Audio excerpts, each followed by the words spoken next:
বিরোধিতার সময় মমতা যে ডায়লগ মেরেছিল আজকে সেই কাজ হচ্ছে কি আমাকে বুঝিয়ে দেন। আমার আর মরারও ভয় নাই আর বাঁচারও ভয় নাই। আমাদেরকে তো পঙ্গু করে দিচ্ছে 1000 টাকা করে দিয়ে। আমি বাবরি মসজিদ হচ্ছে আমি বাবা দিচ্ছি হাততালি বাজার, আবার ওখানে দীঘা মন্দির হচ্ছে আমি হাততালি দিচ্ছি। আমাদেরকে আগুনে ফেলে দিয়ে সেই রুটি শিখছে নেতারা। নারীদের কাজকে 1,500 টাকা করে দিচ্ছে, তারা মাথায় উঠে গেছে আমার। আর একজন বসে আছেন মাথার উপরে রাজ্যতে, তিনি তো একদম পুরো খুল্লাম ন্যাংটা সব দিয়ে দিচ্ছে। শুনুন, ও নেতার কথা ছাড়ুন, অধিকারীদের অনেক অধিকারী এলো, অনেক অধিকারী গেল। আরে সব নেতাগুলো চুরি করে খেয়ে নিচ্ছে, যুবক ছেলেগুলোকে মাতিয়ে রেখে দিয়েছে। ভোটের পরে দেখা যাচ্ছে যে আমরা কালসা পুষছি। মানুষ হচ্ছে সবচেয়ে বড় বোকাচোদা।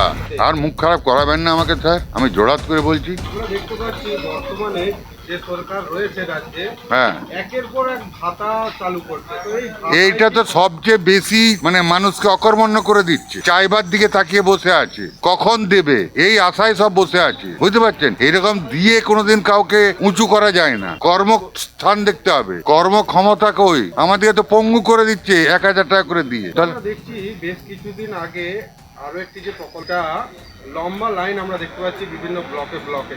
মানুষ এই যে সুযোগ নিচ্ছে, হ্যাঁ, এটা কি ভোটে প্রভাব পড়তে পারে? শুনুন, ভোটে কি প্রভাব পড়বে না পড়বে জানি না, তবে একটা চমক, এই যে ভোট আসছে যুবক ছেলেগুলোকে মাতিয়ে রেখে দিয়েছে। 1,500 টাকা করে দিয়ে মাতিয়ে রেখে দিয়েছে।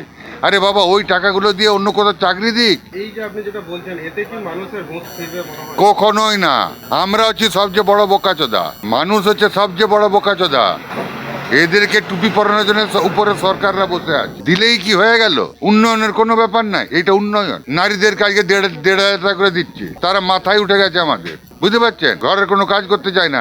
এই বেশি কথা বলবি না, তুই তো পাশা খায় যাতে বুড়ো পথা পন্দে লাথি মেরে বার করে দেবো, তো রান্না করতে পারবো না, যা। এই হচ্ছে ভাষা মেয়েদের বর্তমান দিনে। আর একজন বসে আছেন মাথার উপরে রাজ্যতে, তিনি তো একদম পুরো খুল্লাম ন্যাংটা সব দিয়ে দিচ্ছে। এতে কি সরকার চলে? 15 বছর চলেছে, আরো নেই 5 বছর চলবে। বিরোধিতার সময় মমতা যে ডায়লগ মেরেছিল আজকে সেই কাজ হচ্ছে কি আমাকে বুঝিয়ে দেন। সিঙ্গুর তো তুলেই দিল বিরোধিতা করে। আজকে যে এত চটকল উঠে গেছে, আমাদের গ্রামের 10-12 জন এসে বসে গেছে, তাহলে এগুলো কি উন্নয়ন হচ্ছে? আর মুখ খারাপ করাবেন না আমাকে স্যার, আমি জোড়াত করে বলছি। নেতারা যে কি করছেন সে নেতারা জানেন, আর মমতা দি জানেন, ওই পিসিমণি জানেন, আমরা কিচ্ছু জানি না। উনি উনার কর্মচারীদেরকে জিজ্ঞাসা করুক, তারাই বলে দেবে যে তারা কি করছে, জনগণের সঙ্গে কিরকম মিশছে। তার তো গোপন টিম আছে।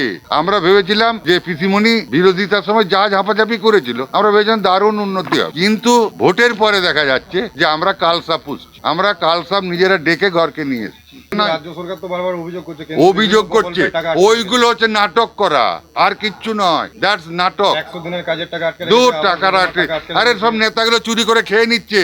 আমি কাজে যাইনি, আমার নামে টাকা উঠছে, আমি প্রমাণও দিয়ে দিতে পারি। কি ভাবছেন? আমি প্রমাণ দিয়ে দিতে। তাহলে বিজেপি আসুক না, ও 5 বছর আসুক, আমরা দেখি তারা কি করে। দেখবেন একটা মন্দির মসজিদ, এই দল বলছে একটা মন্দির করবো, ওই তো রাজনীতি।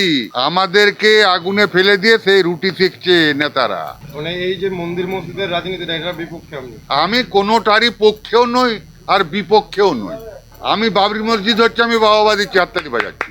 আবার ওখানে দীঘা মন্দির হচ্ছে আমি হাততালি দিচ্ছি। কারণ কি বলুন তো, 10টা বেকার ছেলে ওখানে চা বিক্রি করে, চপ বিক্রি করে, মুড়ি বিক্রি করে খেয়ে বাঁচছে। এই যুব সমাজকে কি দোকান চা মুড়ি বিক্রি করে? এই তো নেতা আমাদের প্রধানমন্ত্রী মুখ্যমন্ত্রী বলছে তো, চপ বিক্রি করে কোটিপতি হচ্ছে। আর ঘটনা তাই, উনি তো চপ শিল্প নিয়ে আসবেন আমাদের পশ্চিমবঙ্গে। তেলে ভাজা শিল্প, চপ শিল্প, চা শিল্প, এগুলো নিয়ে আসবেন। আর মানুষ বোকাচোদা, ভয়ে বলতে পারে না কথা। আমার আর মরারও ভয় নাই আর বাঁচারও ভয় নাই, বুঝতে পারছেন? 66 বছর বয়স হয়ে গেছে, তো বহু দেখলাম, 3-4টা সরকার দেখলাম।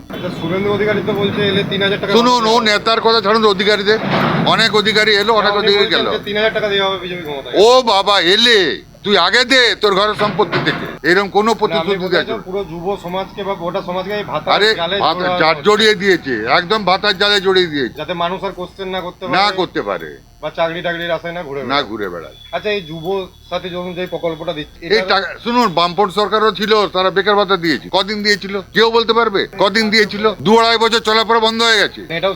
এটাও সেটাই হবে। এদেরকে ভোট টাকা থেকে নিয়ে নিবে ভোটটা। যুব সমাজটাকে ক্যাপচার করেছে। মদের দোকান লাখো লাখো খুলে দিয়েছে। কারণ কি? সেটা মদ খাক। আমি যে 500-1000 টাকা দিচ্ছি, সেই টাকাটা কি করবে? মদে দিক, দিলে ভালো। দীপালোক চৌধুরী, মাগুরাতেই বাড়ি।